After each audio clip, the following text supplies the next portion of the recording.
Inside Michigan Basketball, delivered by UPS. This Michigan team had done something no Wolverine squad had ever done. Beat 3 consecutive teams ranked in the top 10. After the emotional win against the Spartans in East Lansing, a lot of people feared a letdown at home against Purdue. After all, the Boilermakers had won 3 of the last 5 in the series, but this Michigan squad stayed hungry to stay unbeaten.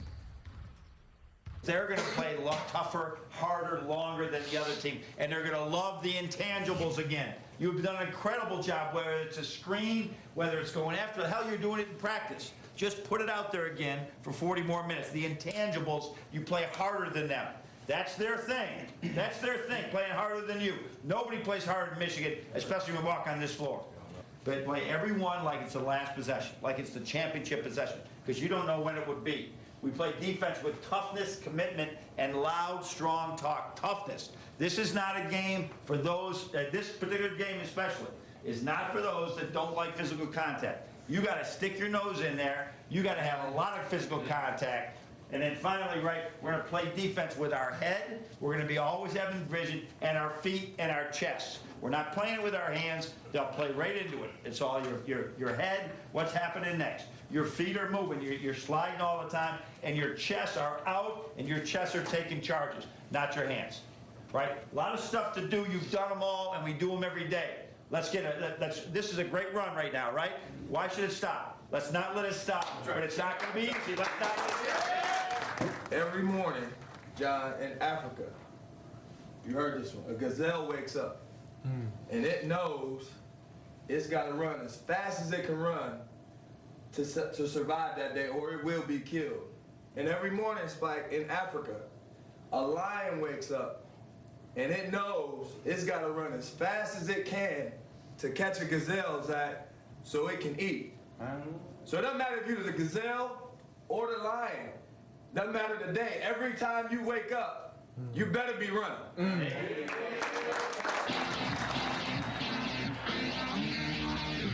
And Michigan was ready to go. They had their shooting shoes on for sure, hitting 54% of their first half shots and torching the Boilermakers from downtown. Weaves his way in the paint, near side corner, Walton for 3, got it. Toss to Horford, right corner, Robinson, left alone for 3, that's pure. Walton picked up where he left off at East Lansing. After scoring a career-best 19 against the Spartans, Walton hit 4 of his first 5 shots against Purdue and pushed the tempo all night, including the final shot of the half. Walton past the timeline, weaves his way through traffic, coast to coast, lays it up, lays it in! Oh, Matt Painter is disgusted, and rightfully so. Walton finished with 9 in the half, and Michigan led 37-29 at the break. The Wolverines kept their shooting eyes sharp in the second half with Nick Stauskas and Karis LeVert carrying the load. Underhand toss to Stauskas. Tough off-balance jumper. Didn't matter. He hit it anyway. That's the way it's gone for Nick Stauskas. A jab step at Tyrone Johnson. Crossover dribble, takes it right side of the alley, forced it up off the floor. Small glass and down. But their uncharacteristic turnovers helped the Boilermakers stay close. And Hammond jams it through. Stauskas gave him an and one, and A.J. Hammond starting to take control inside. But in the end, Michigan's skill was too much, and the Wolverines would pull away and win at 75-66 and extend their winning streak to 10. In this league, you know, you don't come out and play your best. It's easy to take an L to anybody. So, you know, it was really ugly, but we fought, and you know, just proud to be able to pull that one out today. Gritty, not pretty. You know, we're not going to play our best every game, and the fact that, you know, we can come out here and make mistakes, not play our best, and still get a win in double digits, you know, that means a lot. You know, it means a lot, and it says a lot about our team.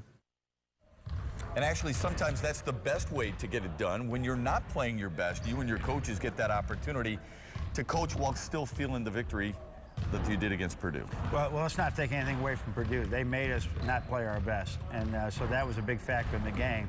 But there was 5 or 6 times we were our own enemy with just, I mean, we drove it off our foot. We didn't catch the ball with 2 hands. We palmed the ball. We did like things that we never do. So when you still win, it means you probably had more room.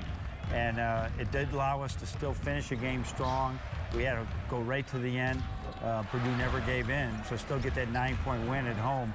with all those turnovers, to me, that's even a better win. Among the things that your team is best known for is obviously shooting.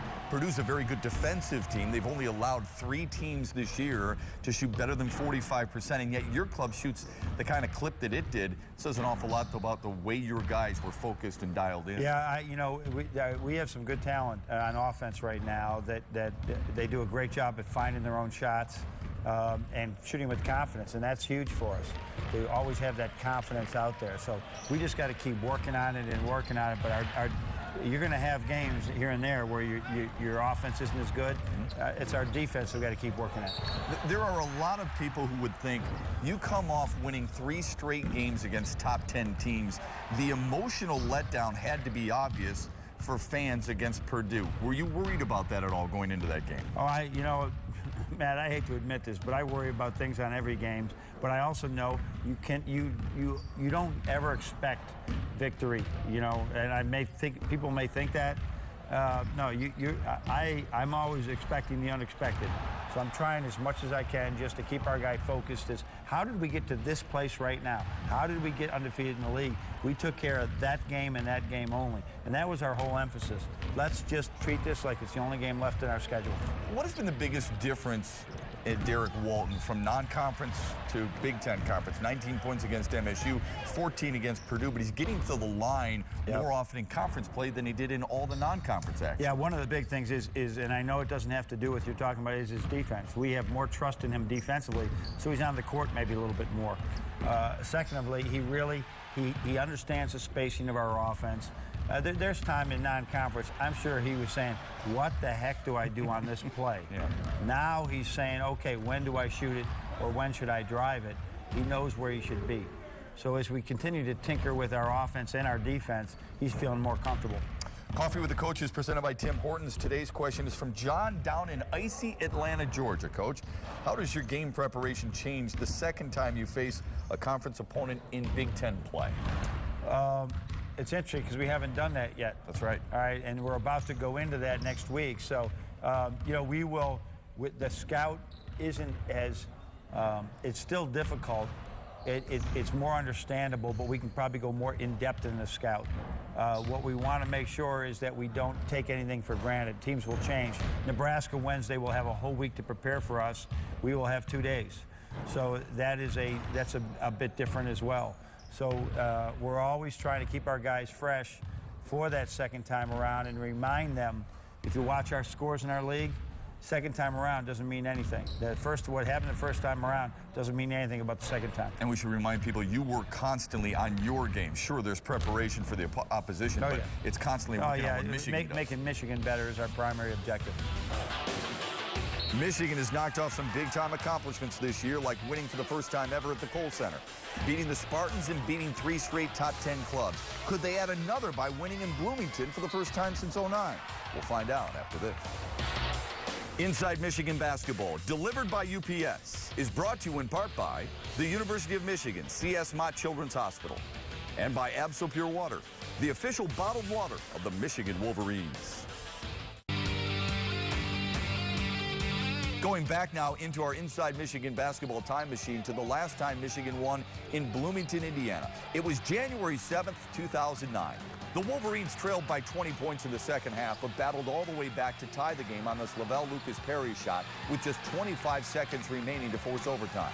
Michigan went on to win 72-66 with the Big Ten's leading scorer Manny Harris pouring in 17 points and grabbing 11 rebounds for the Wolverines. And that was just the 12th win ever for the program at Assembly Hall. No team likes to be dominated like that in one building, especially this Michigan team. You need to know you have the mentality, you're giving a gift. Like I could say, okay, there's someone, I want you to be an artist. And I'm trying to tell an artist, now, guy can't paint. You know how to paint a win on the road. You do know how to do this. And you can't forget the formula of what makes this happen, right? A good artist doesn't forget the great paint or where he was or what he painted. You're in that situation right now. You know what to do, and you've done it, and you've done it. Indiana, the worst three-point shooting team in the conference, hit their first 2 attempts on the day, but Michigan's defense was able to keep them close, forcing 6 early turnovers. Zach Irvin came off the bench and provided a spark, hitting a lean-in jumper. Morgan shovels it up the right sideline for Zach Irvin. Irvin, stop and pop. A leaner from 16. Good. Michigan's got the lead, 11-10. And then a reverse layup to give Michigan a 13-10 lead. The Hoosiers, though, would respond with a couple of triples. Farrell with 6 to shoot. Works against Albrecht. Rises for 3. Knocks it down. Kevin Farrell is on fire. Derek Walton helped the Wolverines hang around by getting to the free throw line and converting 6 straight. But Farrell was the difference maker. He hit a shot clock 3 to give Indiana a 3-point lead and finished the half with a game-high 12. IU led it at the break 25-22. Second half wasn't much different for Farrell anyway. When IU needed a big bucket, they looked to him. He poured in a game-high 26 on 8 of 10 shooting and missed just 1 of his 8 attempts from downtown. Farrell takes the 3, makes the 3. Somebody might want to put a hand in Kevin Farrell's face. Michigan stayed competitive behind Karis LeVert's second half. He had 10 of his 12 coming in that second stanza, but the Wolverines' leading scorer, Nick Stauskas, couldn't find a rhythm, finishing with just 6. Drives middle of the lane, finger rolls it up. No, tapped out. Grabbed by Vonleh. Farrell floats it up ahead for Gordon. Gordon drives on Walton. Floater, good. Just the 3rd time he's been held to single digits this year. Indiana wins it 63-52, snapping Michigan's 10-game roll and handing them their first loss in 7 weeks. They just played better than us today. They're, they just did a good job on defense and not letting us get into our sets, and they made some shots. Were you guys aggressive enough in your mind? No, I don't think so. What could you have done differently? I'm not sure. I probably gotta watch the film. It's tough to deal with, not only, not pulling the win out, but I think we, made a lot of mistakes and just a lot of shots didn't fall. It was really frustrating today.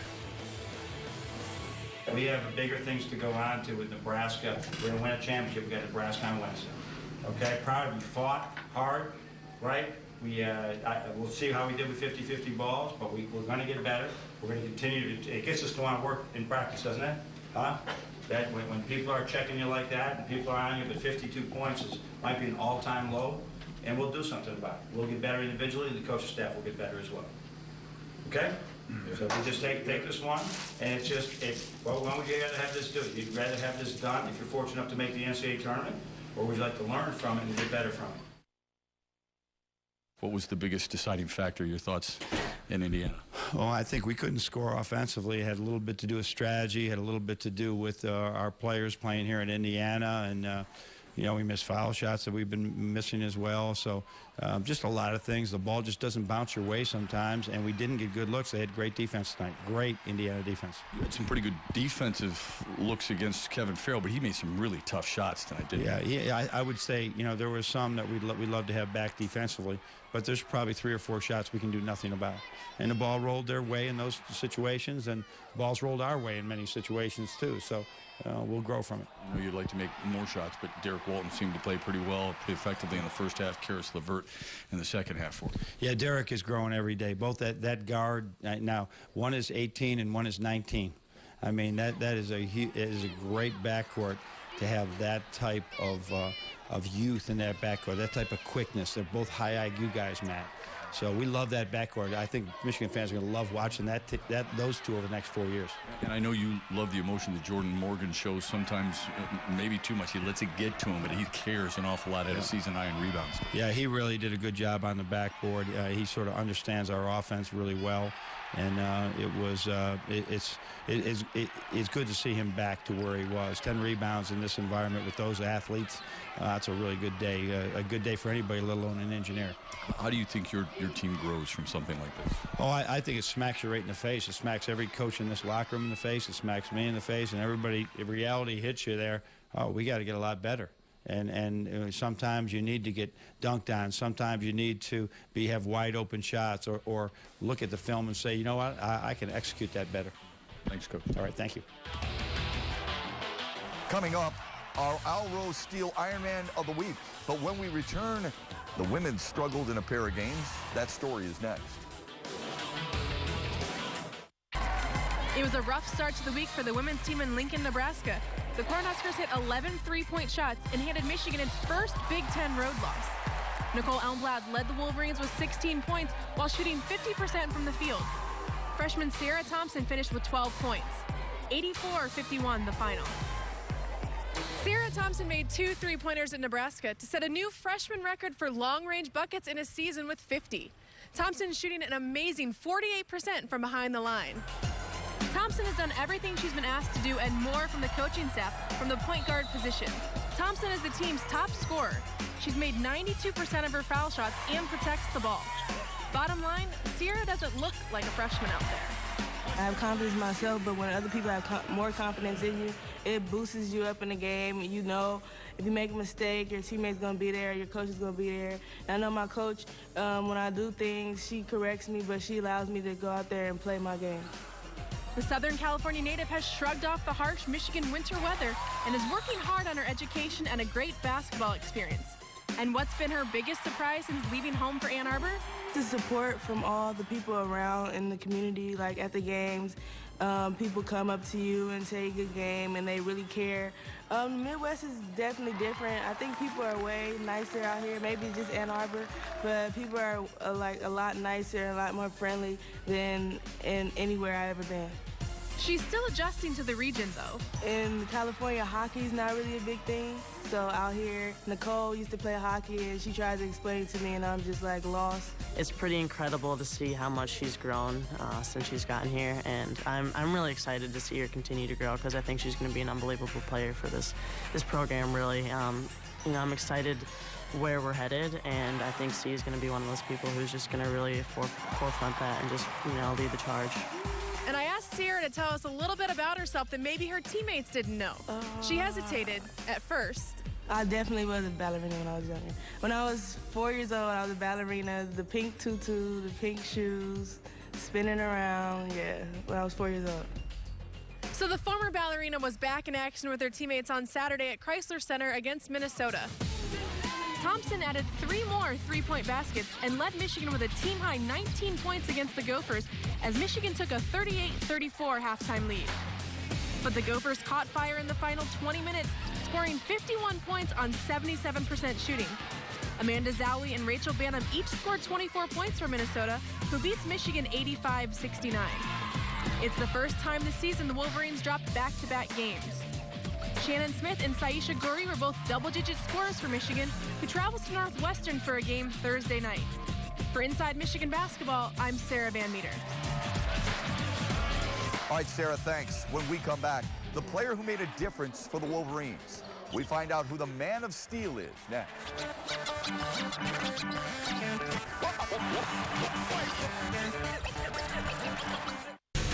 Our El Rose Steel Ironman of the Week, Derek Walton, back-to-back double-digit performances, 3 straight double-digit games for you, but on the road, your first loss of the season in Big Ten play. How much does something like this smart, and what happened? Well, they just came out and executed, and you know, it kind of took us out of the rhythm. And I mean, all we can do is just go back to the drawing board and work at it. You seem to have a rhythm early on. What was going so well for you offensively? Well, I was just being aggressive, looking for my own shot, because I knew they would be really focused on Glenn and Nick. So I was just being aggressive. You were being aggressive, but you seem to be the only one in the first half. How do you make others around you aggressive? Oh, I wouldn't say I was the only one. I think they were just, patiently waiting, not really wanting to force nothing. And, just trying to let the game come to them. So, knowing that they was, heavily guarded, I just took it upon myself to, take and make shots. Are these easily forgettable? Can you wipe this out of your memory and now focus on Nebraska? Let's sit with me for probably the rest of the night. But, we back at it, in a few days, so you can't do it on this.